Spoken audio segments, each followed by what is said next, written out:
There's a medical oath that every doctor takes, a promise to do no harm, to heal the sick, to save lives. But what happens when saving a life means breaking every rule in the book? What happens when the enemy isn't a disease, but your own government? In 1943, in a small town in northern Italy, one doctor faced an impossible choice: follow orders and watch innocent boys march to their deaths, or become a criminal in the eyes of the fascist regime. His name was not written in history books. His story was buried under decades of silence. But what he did in the shadows of war was nothing short of extraordinary. He took healthy young men, boys really, some barely 18 years old, and he broke them. He wrapped their arms in plaster. He encased their legs in casts. He made them invalids, cripples in the eyes of the military inspectors. And by doing so, he saved them from the meat grinder of the Eastern Front, where Mussolini's forces were being slaughtered by the thousands in the frozen hell of the Russian winter. The world knows about the heroes who stormed beaches and flew bombing raids. We remember the generals, the Medal of Honor recipients, the men who charged into machine gun fire. But history forgot the quiet acts of rebellion, the small miracles performed in examination rooms and village clinics. It forgot the doctors who turned their healing hands into instruments of deception, who used their knowledge of the human body not to repair it, but to strategically damage it just enough to fool the system. This is not a story about glory. This is a story about moral courage in its purest, most terrifying form. Because every time this doctor picked up that plaster and wrapped it around a healthy limb, every time he signed a medical exemption form with a fraudulent diagnosis, he wasn't just risking his career. He was risking his life, his family's life, and the lives of everyone in his village who knew what he was doing. Northern Italy in 1943 was a pressure cooker ready to explode. Mussolini's fascist dream was crumbling. The Allies had invaded Sicily. The Italian people were starving, exhausted by 3 years of war that had brought them nothing but grief and coffins draped in the Italian flag. But Il Duce wasn't done. He needed more bodies, more cannon fodder to throw at the Allies in the south and the Soviets in the east. The conscription age kept dropping. First it was 21, then 19, then 18. Soon they were taking boys who had never shaved, boys who still lived with their mothers, boys who had never fired a rifle.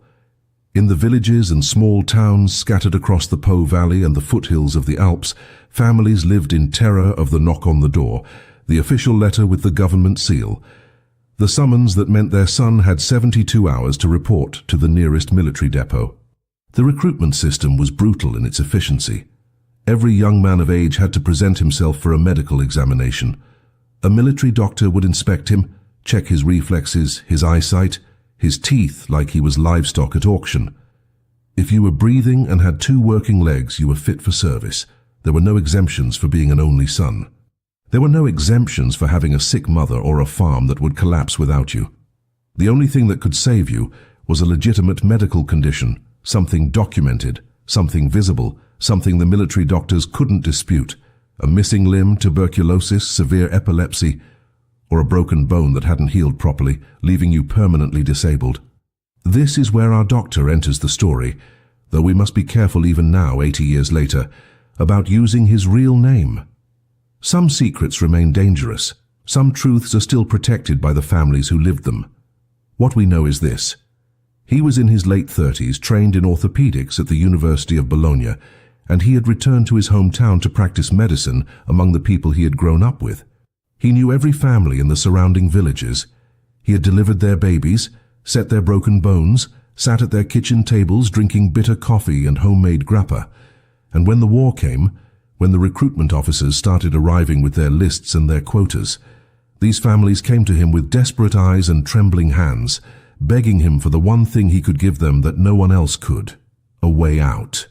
The first time he did it, his hands shook so badly he almost couldn't tie the cast properly.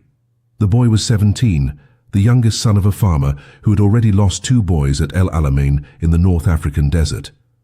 The mother had come to the doctor's office after midnight, when the streets were empty and the blackout curtains were drawn. She didn't need to explain. He saw it in her face, the terror of losing her last child, the willingness to do anything, pay anything, risk anything. The doctor told the boy to lie down on the examination table. He told him this would hurt, that it had to look real, that the military doctors were not fools. Then he took the boy's left arm, positioned it at an unnatural angle, and wrapped it in layer after layer of plaster, creating the perfect illusion of a compound fracture that would take months to heal. When the boy walked out that night with his arm in a sling and tears streaming down his face from the pain of an injury that didn't exist, the doctor sat alone in his office and wondered if he had just committed the bravest or most cowardly act of his life. Word spread the way secrets always spread in small Italian villages, whispered over clotheslines and muttered in church pews, passed from desperate mother to desperate mother like contraband. Within weeks, the doctor's waiting room began filling with young men who arrived after dark, who entered through the back door, who paid in whatever they had, a wheel of cheese, a bottle of preserved tomatoes, a chicken, sometimes nothing at all. The doctor never refused anyone. He never asked for money. He understood that what he was doing transcended economics. This was about blood, about soil, about keeping the sons of Italy alive, when their own government seemed determined to waste them in wars that served no purpose but the ego of a dictator who modeled himself after Caesar but lacked even a fraction of Caesar's military genius. The technique evolved with practice. The doctor learned that a broken arm was easier to fake than a broken leg, because the patient could still walk into the examination center under their own power. He discovered that the most convincing injuries were the ones that looked catastrophic, but would theoretically heal with time, giving the military doctors no reason to suspect permanent malingering. He became an artist of medical fraud, studying the exact angle at which a fractured radius presented on an X-ray, memorizing the swelling patterns of genuine trauma so he could replicate them with strategic padding beneath the plaster. He kept meticulous false records, backdating injuries to weeks before the recruitment notice arrived, creating paper trails that could withstand scrutiny. Every detail mattered. One mistake, one inconsistency, and the entire operation would collapse. But northern Italy in 1943 was not just dealing with conscription. The country was fracturing along political lines that would soon explode into civil war. In July of that year, Mussolini was overthrown by his own Grand Council and arrested. For 45 days, Italy dared to hope that the war might be over, that peace might be possible. Then Hitler sent German paratroopers to rescue Mussolini from his mountain prison, and the nightmare deepened. Mussolini established a puppet government in the north called the Italian Social Republic, but everyone knew who really controlled it: the Nazis. The SS moved into Italian towns. The Gestapo set up headquarters in commandeered villas, and the hunt for deserters, draft dodgers, and anyone who resisted the new order became vicious. The German occupation changed everything. The military medical examinations became more thorough, more suspicious. German doctors began accompanying the Italian recruitment officers, men trained to spot deception, men who had seen every trick in the book from German draft dodgers, and who assumed Italian boys would try the same schemes. They brought portable X-ray machines to some examination centers. They demanded second opinions. They interviewed family members separately to check for inconsistencies in stories. The stakes had been high before. Now they were lethal. Getting caught helping someone avoid conscription wasn't just a crime anymore. It was treason against the Reich. The punishment was execution, usually carried out immediately, often in the town square as an example to others. The doctor knew the walls were closing in. He heard stories from other towns, whispers of physicians arrested, of clinics raided in the middle of the night, of medical records seized and examined for patterns that suggested systematic fraud. Some doctors stopped taking the risk. They turned away the desperate families, told them there was nothing they could do, advised them to send their sons to report as ordered. But our doctor couldn't stop. Every time he considered ending the operation, another mother would appear at his door with that look in her eyes, that look that said her son was all she had left in the world. And he would prepare another cast, craft another false diagnosis, and add another name to the invisible list of young men he had saved from the machinery of death. The process became a ritual of carefully choreographed deception. Each young man who came to the doctor had to be coached, trained like an actor preparing for the performance of his life. They had to learn how to wince at the right moment when the examiner touched the cast. They had to remember the exact date of the supposed accident, the exact circumstances, whether they had fallen from a ladder or been kicked by a horse or crashed a bicycle on a mountain road. The stories had to be mundane enough to be believable, but dramatic enough to justify the severity of the injury. The doctor would spend hours with each patient, drilling them on their backstory, testing them with unexpected questions, preparing them for the interrogation they would face at the recruitment center. Because the German doctors were not just checking bones, they were checking souls, looking for the telltale signs of fear and dishonesty that marked a faker from a genuine invalid. The physical toll of the fake injuries was something the doctor hadn't fully anticipated. Keeping a healthy limb immobilized in plaster for weeks or months was not without consequences. The muscles atrophied. The skin grew pale and thin. The joints stiffened from disuse. When the casts finally came off after the immediate danger of conscription had passed, some of the young men found themselves genuinely impaired, needing weeks of rehabilitation to regain full function. The doctor agonized over this. He was causing real harm to prevent hypothetical harm, trading certain pain for uncertain survival. But then he would hear news from the front, reports of entire Italian divisions wiped out in Yugoslavia, of transport ships sunk in the Mediterranean with thousands of conscripts drowning in the dark water, and he knew that temporary disability was a small price to pay compared to a funeral and a folded flag. The resistance movement was growing stronger across northern Italy, and the doctor found himself drawn into their network, not as a fighter, but as a facilitator. Partisan leaders began sending people to him, young men who had already deserted from the army and needed documentation to explain their absence, to give them cover stories if they were stopped at a checkpoint. The doctor created medical histories out of thin air, forged hospital discharge papers, even convinced a sympathetic pharmacist to backdate prescriptions for medications that would support his false diagnoses. He was building an entire architecture of lies, a parallel medical reality that existed only on paper, but that could mean the difference between life and death for dozens of young men who refused to fight for a regime they despised. The paranoia became unbearable. Every knock on the door made his heart race. Every stranger in the village square seemed like a potential informant. The fascist regime had cultivated a culture of betrayal, where neighbors reported neighbors, where children were encouraged to inform on their own parents if they spoke against Mussolini. The doctor knew that all it would take was one person, one disgruntled patient or one zealous blackshirt, to bring everything crashing down. He started sleeping in his clothes, keeping a small bag packed with essentials hidden under his bed, in case he needed to flee in the middle of the night. He burned his most incriminating records, committing names and dates to memory instead, turning himself into a living archive of his own crimes. But even as the danger intensified, even as German soldiers patrolled the streets and SS officers requisitioned homes and executed suspected partisans in public, the doctor continued his work. The mothers kept coming, the sons kept arriving with desperate eyes and trembling hands, and the doctor kept breaking the oath he had sworn to do no harm, kept inflicting calculated injuries on healthy young bodies, kept gambling his life and his family's life on the belief that some rules are meant to be broken when the alternative is complicity in mass murder. He had crossed a line that most physicians would never dare to cross, and there was no going back. He was committed now, fully and irrevocably, to this quiet war of medical resistance. By the winter of 1943, the doctor had developed a network that extended beyond his own village. Other physicians, priests, and even a few sympathetic local officials had quietly joined the conspiracy.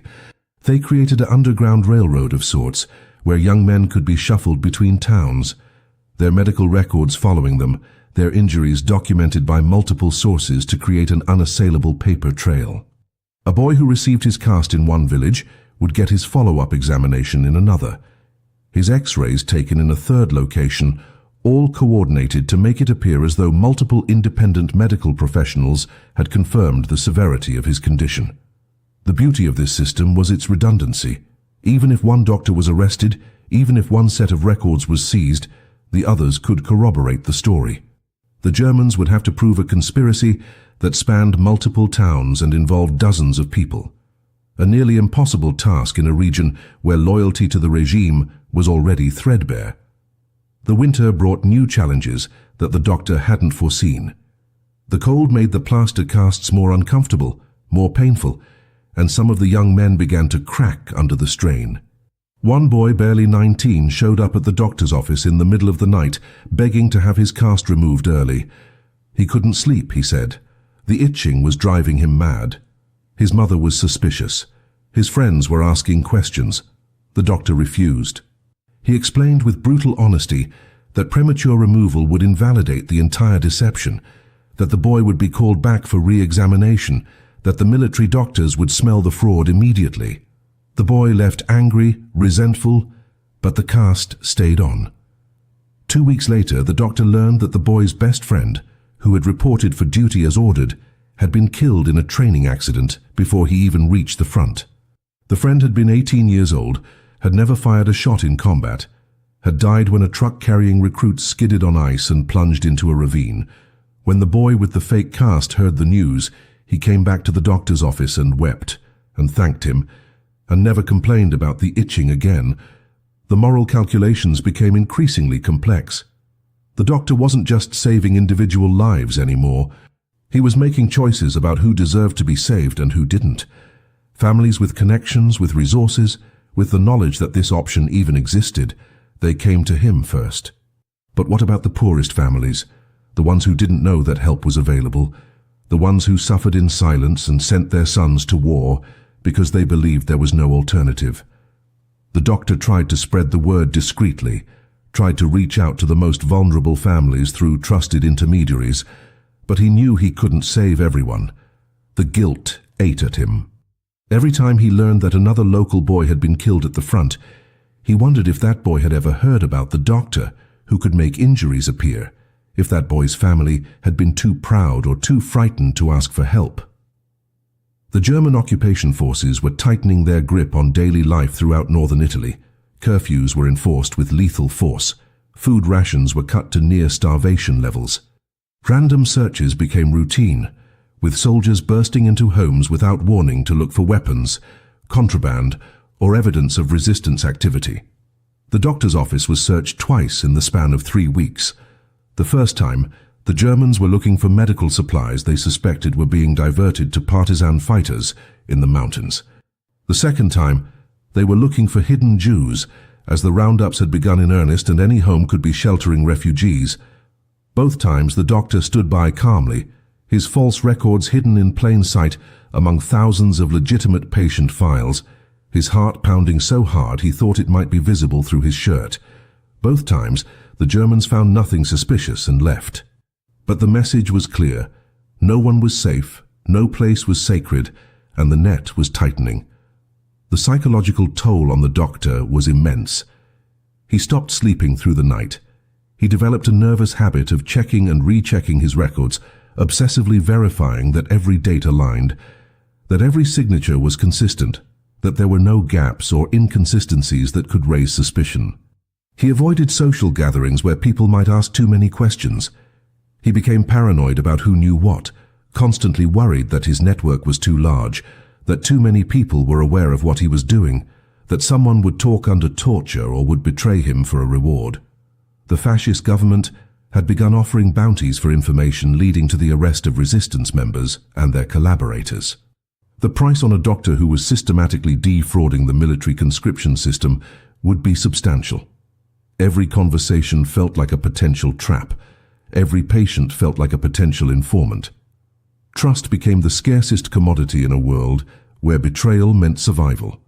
The spring of 1944 brought a turning point that no one had anticipated. The Allies were advancing up the Italian peninsula, liberating town after town, pushing the Germans northward in a grinding, brutal campaign that left entire villages destroyed and thousands of civilians dead in the crossfire. But liberation was still months away for northern Italy, and in the meantime the desperation of the fascist regime reached new heights. Mussolini's puppet government began conducting forced roundups, sending trucks through villages in the middle of the night to grab any young man they could find, regardless of whether he had been officially conscripted or not. The standard medical exemptions no longer mattered. Boys with documented injuries were being taken anyway, told they could serve in support roles, told they could work in factories producing weapons, told anything to get them into the trucks. The system the doctor had so carefully constructed was collapsing because the regime had stopped following its own rules. The doctor realized he needed to escalate his methods. Simple broken bones were no longer enough. He began creating more severe, more permanent-looking injuries. He developed a technique for inducing temporary paralysis in a limb by carefully applying pressure to specific nerve clusters, then documenting the condition as permanent nerve damage from trauma. He coached young men on how to fake seizures convincingly, then diagnosed them with epilepsy severe enough to make them unemployable for any military purpose. He even resorted to deliberately infecting minor wounds to create visible suppurating injuries that would horrify any examiner. These were desperate measures, dangerous both medically and legally, but the alternative was watching boys being dragged away at gunpoint to serve a regime that was clearly in its death throes, throwing away young lives in a futile attempt to delay the inevitable defeat. The resistance fighters in the mountains were becoming bolder, launching attacks on German convoys and assassinating local fascist officials. The reprisals were savage. For every German soldier killed, the Nazis executed 10 Italian civilians, chosen at random from the local population.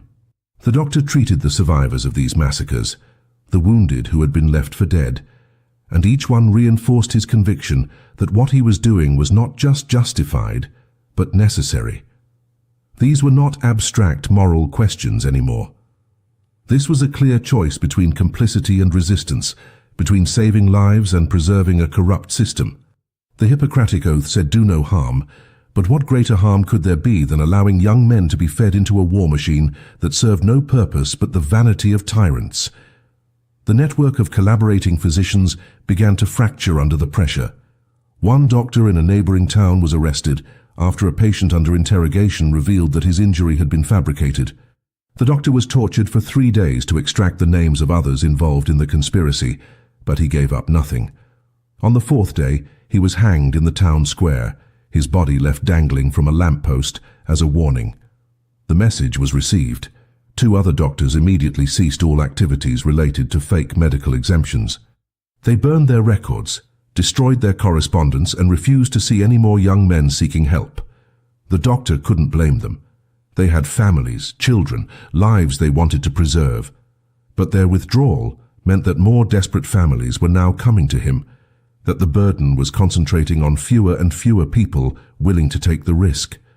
The strain on the doctor's own family was becoming unbearable.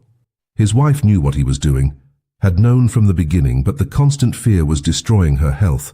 She had developed an ulcer from the stress. She jumped at every sound. She couldn't eat or sleep properly. His teenage daughter had figured out the truth by piecing together overheard conversations and late-night visitors, and now she lived in terror that her father would be arrested, that she would watch him executed like the doctor in the neighboring town. The doctor considered stopping, considered telling the next desperate mother who appeared at his door that he simply couldn't help anymore, that the risk had become too great. But every time he came close to making that decision, he would think about the faces of the boys he had already saved, boys who were still alive because of what he had done, and he knew he couldn't stop. Not yet. Not while there was still a chance to save even one more life. The breakthrough that saved the operation came from an unexpected source, a sympathetic German medical officer who had grown disillusioned with the Nazi regime. He was an older man, a career military doctor, who had served in the First World War and who viewed the current conflict with cynicism and barely concealed contempt. He had been assigned to oversee medical examinations in the region, and he had begun to notice patterns in the documentation, clusters of similar injuries in specific towns, fractures that seemed statistically improbable in their frequency and timing. But instead of reporting his suspicions to his superiors, he did something remarkable. He sought out the doctor privately, met him in a church under the pretense of seeking medical advice for a personal ailment, and told him that he understood what was happening and that he would not interfere. More than that, he would actively help by approving questionable cases and steering more aggressive German investigators toward other regions. His only request was that the doctor be more careful, that the injuries be more varied, that the paper trail be cleaner. He couldn't protect them forever, he said, but he could buy them time. This unexpected alliance transformed the operation. With a German officer providing cover, the doctor could work more openly, could take on more cases, could expand the network to include even riskier candidates. Young men who had already been called up for duty, but had fled and were hiding in barns and cellars, could now resurface with backdated medical documentation that explained their absence. Deserters who faced execution if caught could be given legitimate medical histories that transformed them from criminals into invalids. The scope of what was possible expanded dramatically, and with it, the number of lives saved multiplied. But the doctor knew this reprieve was temporary. The German officer was nearing retirement age, and there were rumors he would soon be replaced by a younger, more fanatical SS doctor who would show no mercy to anyone suspected of undermining the war effort. The summer of 1944 brought news that electrified the resistance. The Allies had landed in Normandy. The invasion of France meant that Germany was now fighting a two-front war, that resources would be diverted away from Italy, that the end might actually be in sight. But it also meant that the Germans would become more brutal in their efforts to maintain control over northern Italy, more willing to resort to terror tactics to prevent the population from rising up.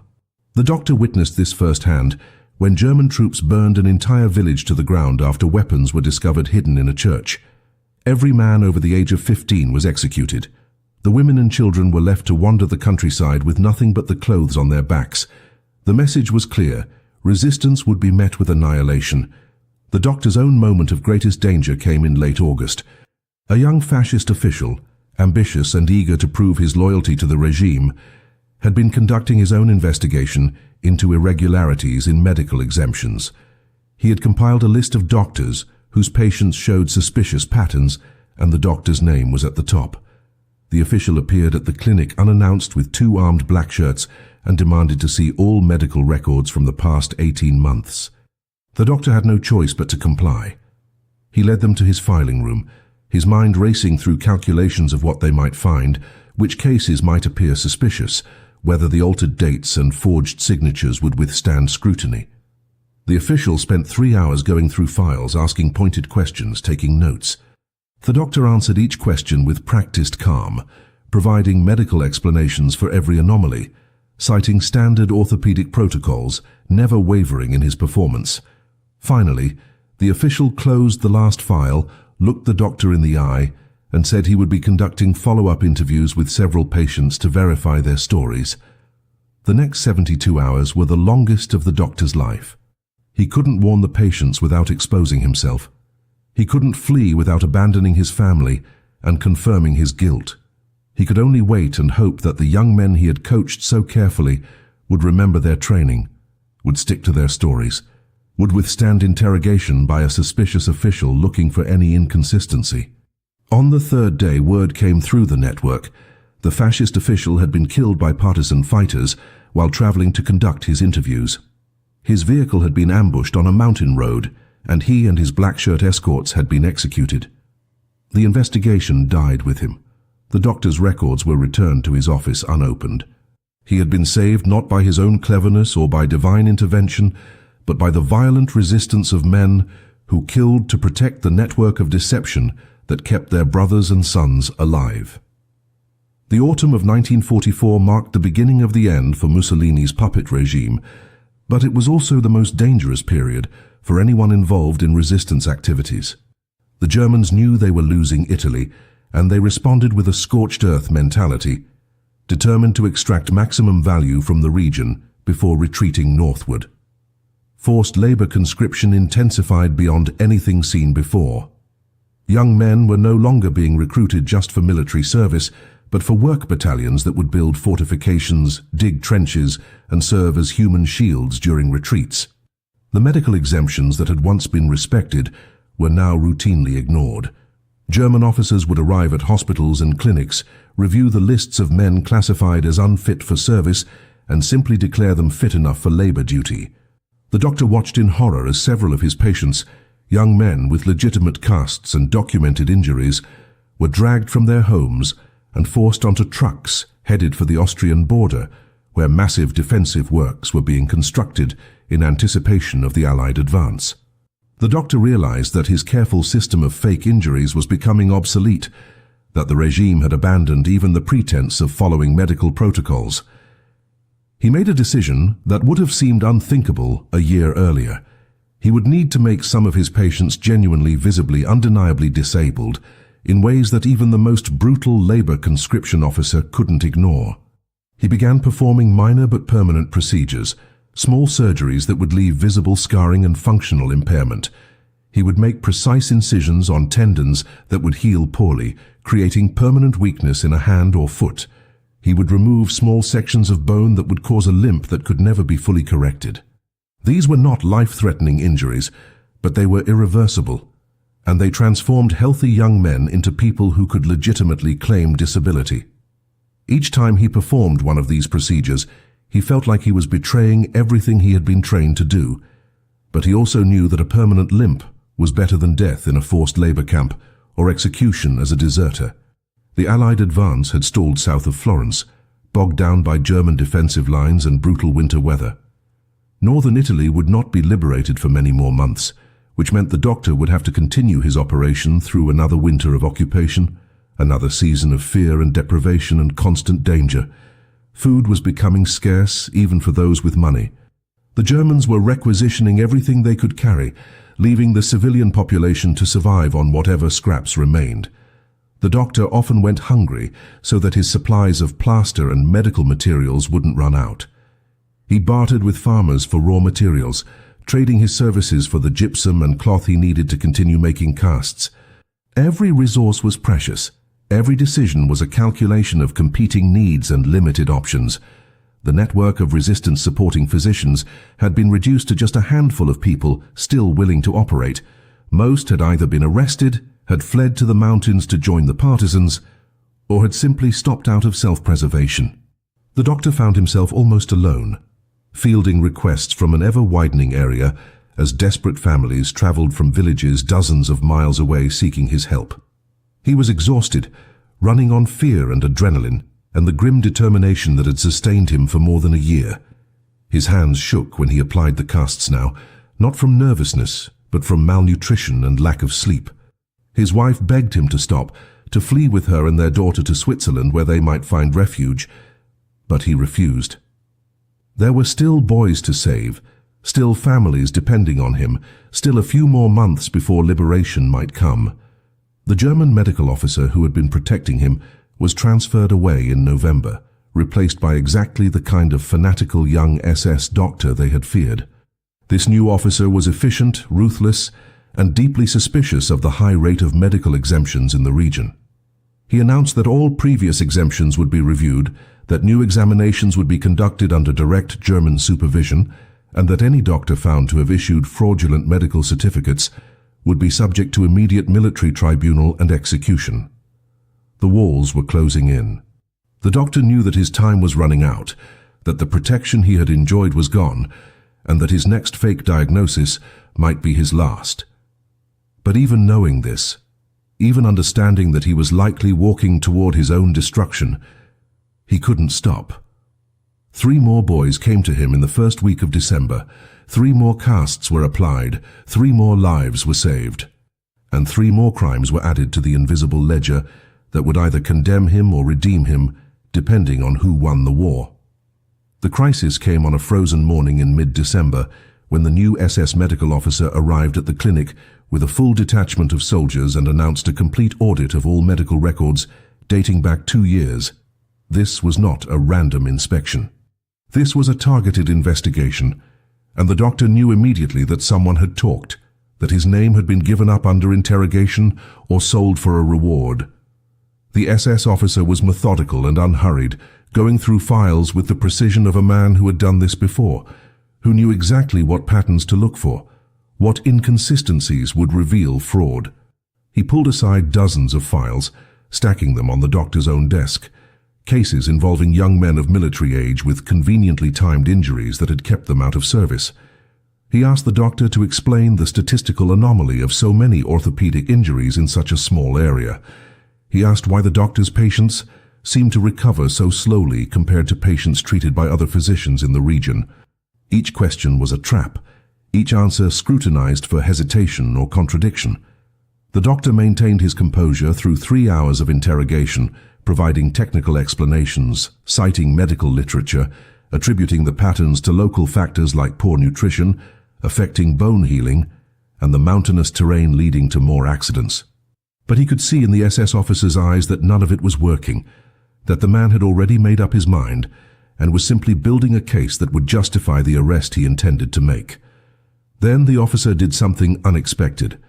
He demanded that the doctor accompany him to conduct physical re-examinations of 10 patients selected at random from the suspicious files.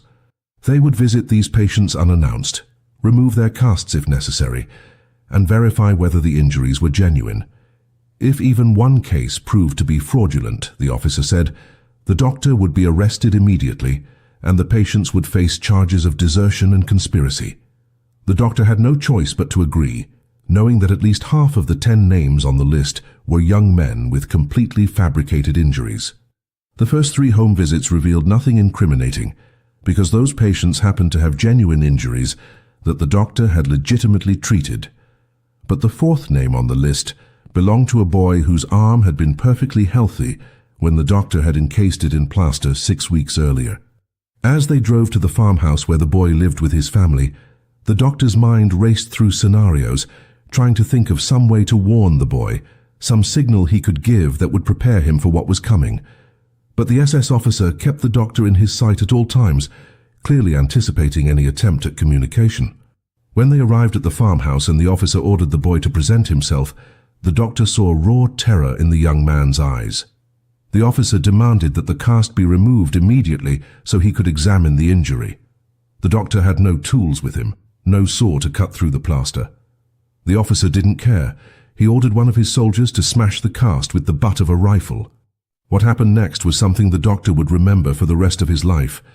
As the soldier raised his rifle to strike the cast, the boy's mother rushed forward screaming that they couldn't hurt her son, that he was all she had, that his father and brothers were already dead. She threw herself at the soldier with such force that she knocked him off balance.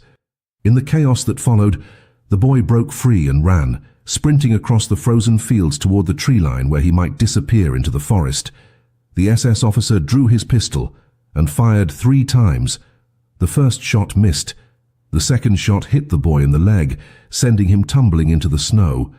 The third shot never came because the mother had grabbed the officer's arm, clawing at him, screaming curses in dialect.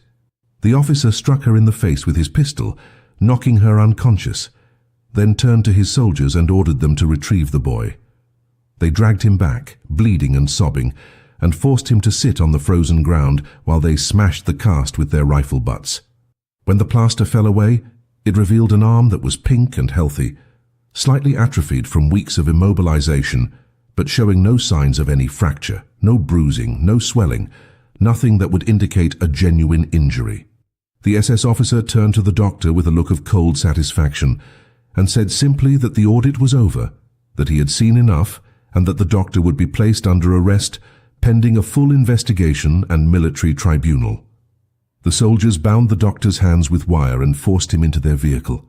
As they drove away, the doctor looked back through the rear window and saw the boy still sitting in the snow, his mother kneeling beside him, trying to stop the bleeding from his leg wound, both of them destroyed by the exposure of a secret that had been meant to save a life, but had instead condemned 2 people and revealed a conspiracy that would likely lead to dozens more arrests. The doctor had always known this moment would come, had prepared himself mentally for capture and possibly execution, but nothing had prepared him for the crushing guilt of knowing that his actions had brought suffering to the very people he had tried to protect. The doctor was taken to a converted villa on the outskirts of town that the SS had turned into an interrogation center, a place whispered about in terrified voices, a place where people went in and rarely came out whole. He was thrown into a cellar room with stone walls slick with moisture and a single barred window near the ceiling that let in pale winter light. For 2 days, he was left alone with nothing but a bucket and his own thoughts, a calculated technique designed to break down psychological defenses before interrogation even began. He knew what was coming. He had treated enough resistance fighters to know the methods the Germans used, the progression from questions to threats, to physical torture. He made a decision during those 2 days of solitude. He would confess to everything, take full responsibility, but he would give up no names. Not the families who had come to him for help, not the other doctors in the network, not the German medical officer who had protected him, and especially not the young men he had saved. He would claim he had acted alone, that the families had been deceived, that they had believed their son's injuries were genuine. It was a thin story, unlikely to be believed, but it was the only protection he could offer. The interrogation began on the 3rd day, and it was worse than he had imagined. The SS officer who conducted it was not interested in building a case or extracting information. He was interested in punishment, in making an example, in satisfying his own sadism under the cover of official duty. The questions were perfunctory, almost an afterthought to the real purpose of the sessions. They wanted him to suffer, to scream, to beg. They wanted to break him so completely that when they hanged him in the public square, he would serve as a warning to anyone else who thought they could undermine German authority. The doctor tried to maintain his dignity, tried to hold on to the conviction that what he had done was right, but pain has a way of reducing even the strongest person to nothing more than a body begging for mercy. By the 4th day, he had lost track of time, couldn't distinguish between the interrogation sessions and the fever dreams that came between them. He confessed to crimes he hadn't committed, implicated people who didn't exist, said anything they wanted to hear just to make it stop for a few hours. But then something extraordinary happened. On what the doctor later learned was the 6th day of his captivity, partisan fighters launched a coordinated attack on the town.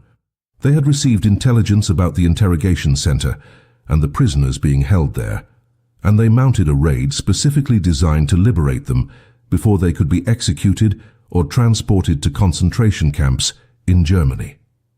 The attack came at dawn, with explosives breaching the villa's walls and partisan fighters pouring through the gaps firing weapons they had captured from German convoys. The SS guards were caught completely unprepared, many of them still asleep when the assault began. In the chaos and confusion, the partisans fought their way to the cellar, smashing open the locked doors and pulling out prisoners who could barely walk. The doctor was carried out on the shoulders of 2 young resistance fighters, one of whom he dimly recognized as a patient he had treated months earlier for a broken collarbone, a real injury, not a fake one, sustained during a training exercise with captured weapons in the mountains. The partisans retreated to the forests above the town, taking their liberated prisoners with them. The doctor spent 2 weeks recovering in a partisan camp, hidden in caves and rough shelters, built from pine branches and stolen canvas. He was cared for by a resistance medic who had minimal training but boundless determination, a young woman who kept him alive through the worst of his injuries and the infection that followed. Slowly, painfully, he began to heal. His body mended faster than his spirit. He had nightmares about the interrogation, about the moment the cast had been smashed and his patient's secret exposed, about the mother's face as the SS officer struck her. He learned that the boy with the fake arm injury had survived his leg wound, but had been arrested and was being held somewhere, destination unknown. The boy's mother had been released after questioning, but their farmhouse had been burned as collective punishment. The doctor had tried to save lives, and instead he had brought destruction. As winter turned towards spring and the Allied advance finally resumed, the doctor remained with the partisans, serving as their medical officer, treating wounds sustained in ambushes and skirmishes, performing emergency surgeries in caves with inadequate supplies and no anesthesia beyond homemade grappa. He was no longer saving young men from conscription. He was trying to keep fighters alive long enough to see liberation, trying to stitch together bodies torn apart by German bullets and shrapnel. It was honest work, unambiguous work, and in some ways it was easier than what he had done before because there was no deception involved, no moral grey areas, just the simple equation of wounded fighters who needed care. But he never forgot the young men he had saved with his fake casts and forged documents, never stopped wondering whether they had survived, whether his network had been fully exposed, whether more families had suffered because of his exposure. Liberation finally came to northern Italy in April of 1945, when Allied forces broke through the last German defensive lines and partisan uprisings erupted in cities and towns across the region. The doctor walked out of the mountains with the partisan brigade, returning to a world transformed by violence and exhausted by years of suffering. His clinic had been ransacked by retreating German forces. His medical records, the careful documentation he had maintained for years, had been seized or destroyed. His home was still standing, but had been occupied by fascist officials who had fled just hours before the partisans arrived. His wife and daughter had survived, hidden by sympathetic neighbors, but they were malnourished and traumatized. The reunion was joyful but muted, shadowed by all they had lost and all they had endured. The doctor himself was a changed man, thinner, older, marked by scars both visible and invisible. The torture had left permanent damage to his hands, a cruel irony for a man whose livelihood depended on precision and dexterity. In the weeks after liberation, the doctor began to learn the fate of the young men he had tried to save. Some had survived the war, their fake injuries having kept them out of combat or forced labor. They came to thank him, bringing gifts of food and wine, offering to help rebuild his clinic, calling him a hero. But others had not been so fortunate. Several had been caught after his arrest, their fraudulent medical exemptions exposed during the investigation that followed. Some had been executed as deserters, others had been sent to labor camps in Germany and had not returned, presumed dead in the final chaotic months of the war. The boy whose fake cast had been smashed had survived his imprisonment and came to the doctor's clinic, walking with a pronounced limp from his bullet wound. A genuine disability now, one inflicted by the very system the doctor had tried to circumvent. The boy bore no grudge. He thanked the doctor for trying, told him that his mother had also survived, that they were rebuilding their farm. But the encounter left the doctor hollow with guilt and grief. The official record of what the doctor did during the war years was deliberately obscured. In the immediate aftermath of liberation, when emotions ran high and vengeance was often swift and brutal, the doctor made a conscious choice not to publicize his role. He feared that if word spread about how many young men he had helped avoid military service, there would be accusations that he had undermined the Italian war effort, that he had been a traitor rather than a hero. The political situation was complicated and dangerous. Former fascists were being executed in the streets. Collaborators were being dragged from their homes. The line between resistance and cowardice was being drawn by angry mobs rather than thoughtful tribunals. So the doctor said nothing. He accepted no recognition, gave no interviews, filed no official reports about his activities.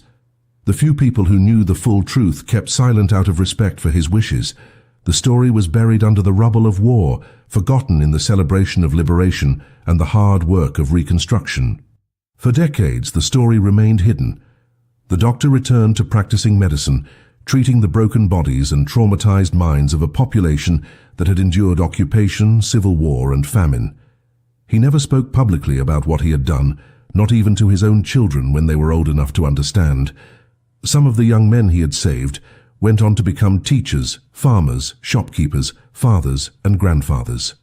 They lived ordinary lives, unremarkable lives, precisely the kind of lives the doctor had fought to preserve. They carried the secret with them, understanding instinctively that their survival had come at great cost to others, that the doctor's sacrifice and suffering had purchased their futures. It was only after the doctor's death in the 1970s that a few of these men, now elderly themselves, began to share their stories with historians and journalists who were documenting previously unknown acts of resistance during the war.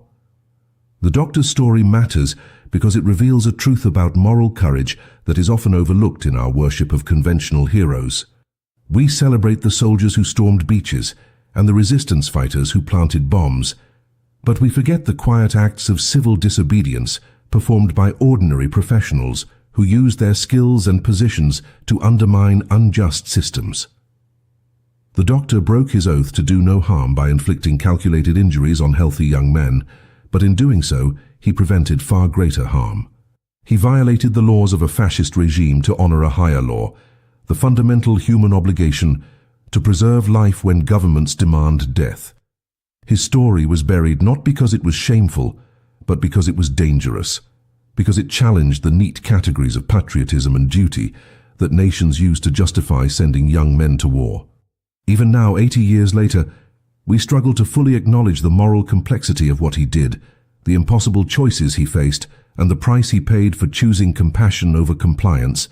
But his legacy lives on in the descendants of the young men he saved, in the families that exist because one doctor decided that some rules are worth breaking when the alternative is complicity and murder.